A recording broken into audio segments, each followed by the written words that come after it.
I'm here at the FERMA Forum in Copenhagen and I'm joined by Carolina Klint from Marsh. Welcome. Thank you so much. Thanks for having me. It's a pleasure. My first question really is around what are you doing for risk managers to help them move towards embracing sustainability risks? Oh, great question. Sustainability is such an important topic. We are incredibly proud of our ESG risk rating tool, which is a helpful tool to assess and evaluate gaps and opportunities when you set out on that resilience journey towards improved sustainability. We actually have a lighter version of that available here at FERMA. It's called the ESG Maturity Assessment. So only 30 questions and you'll get a good benchmark and a view on how you're doing. So anyone who's interested can join us here at the booth.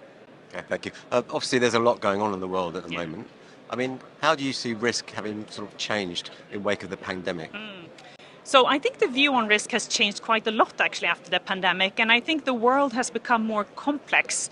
And one of the things is that we don't really have a predictable business landscape anymore, which means that you have to work much harder to have a view on the risk horizon and to really connect risk with strategy going forward. And I think part of that also is that you actually need more diverse people around the table if you're going to have a relevant view on the moving risk landscape. So I think it is complex, it's interconnected, but it's also interesting because this means that more senior stakeholders are interested to lean into those conversations around risk. And I think for us as risk professionals, that's only good news.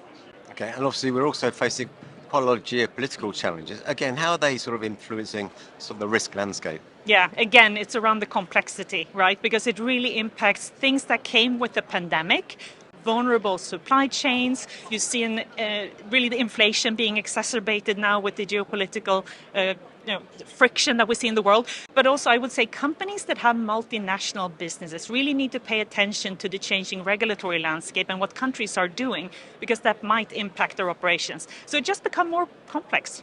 Okay, thank you. Yeah. A very strong message. Have a great conference and enjoy the rest of the show.